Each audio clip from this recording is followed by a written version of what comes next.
Hello, I'm Fire Prevention Officer Yumish Lal of Nanaimo Fire Rescue, and today I'm going to talk about fire smart and being safe for the summer.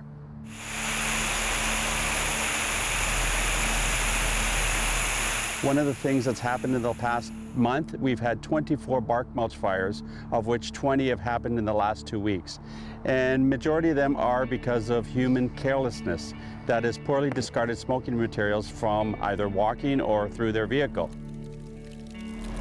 So an example of carelessly discarded smoking materials, see how fast the fire can spread? This isn't short grass. Imagine if it was long grass. We'd like to send a message to keep your cigarette butts in the vehicle. Use the ashtray in the vehicle, or if you don't have an ashtray, use a tin can of some sort to dispose of them safely. It's also cooking season. Be aware, don't leave your barbecue by itself. Stay with it at all times because it can get away on you. Also clean the barbecue and keep it a safe distance from your house. Another thing is dry foliage around the house. Try to keep it clean so it's not all over the place. Any carelessly discarded smoking materials while people are walking by your house, they can catch on fire. And because everything dries up, as you can tell, it's very dry at this time of year. We've got 2-3 more months of this dry weather, and unfortunately it's going to be very extreme. People can get hurt, people can die, it's life-altering if anyone gets burned. So we have to keep all that in mind and be safe for the people and the buildings in this community. If you see smoke, smell smoke, just give us a call, whether it's an emergency or non-emergency, 911 or 753-7311, area code 250. We're here 24/7 to go check any incident out. Be safe and enjoy the summer.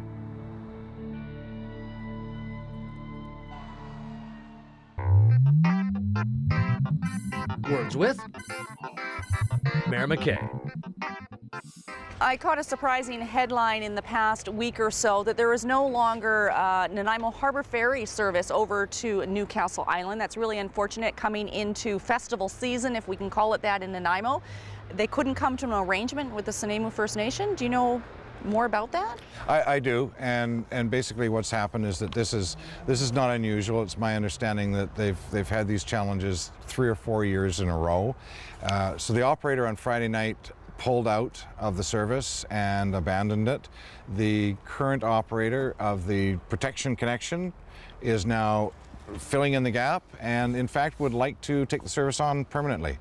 If it's been going on for 3 or 4 years, you think there'd be a solution found by now. What is the role of the city in this particular issue, and what can the city do to make this move forward? We are part of a tripartite arrangement with Newcastle Island, which includes ourselves, Nanaimo, and Parks BC. That being said, we've taken a back seat on that role, and now we've offered up our help to Nanaimo to help them with that project with Newcastle Island. We really want Newcastle Island to succeed, so we're going to step back into the picture and give them whatever help and resources they need so that we can make that a successful tourism destination on the island. And what does successful tourism destination look like? What is success in this case?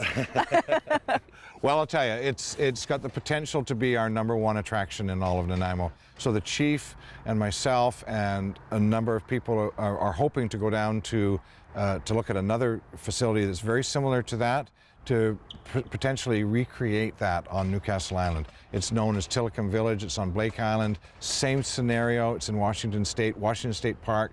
Private operator operating a pavilion and an entertainment package that people just love, and it would be a great commissionable product for cruise ship visitors.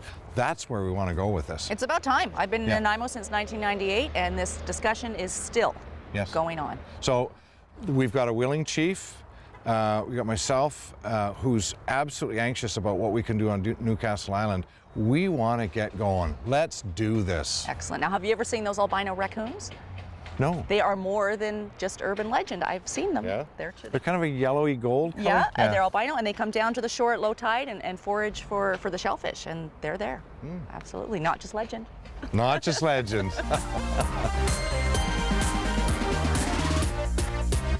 Sheila Norgate is one of the 13 artists featured here in Musically Inclined. She has a studio on Gabriola Island, and it would be pretty safe to say that her piece is inspired by the Song of Birds, Courtship by Song, one of 13 artists. It's time, I think, for us to pay another visit to Sheila's studio over on Gabriola Island.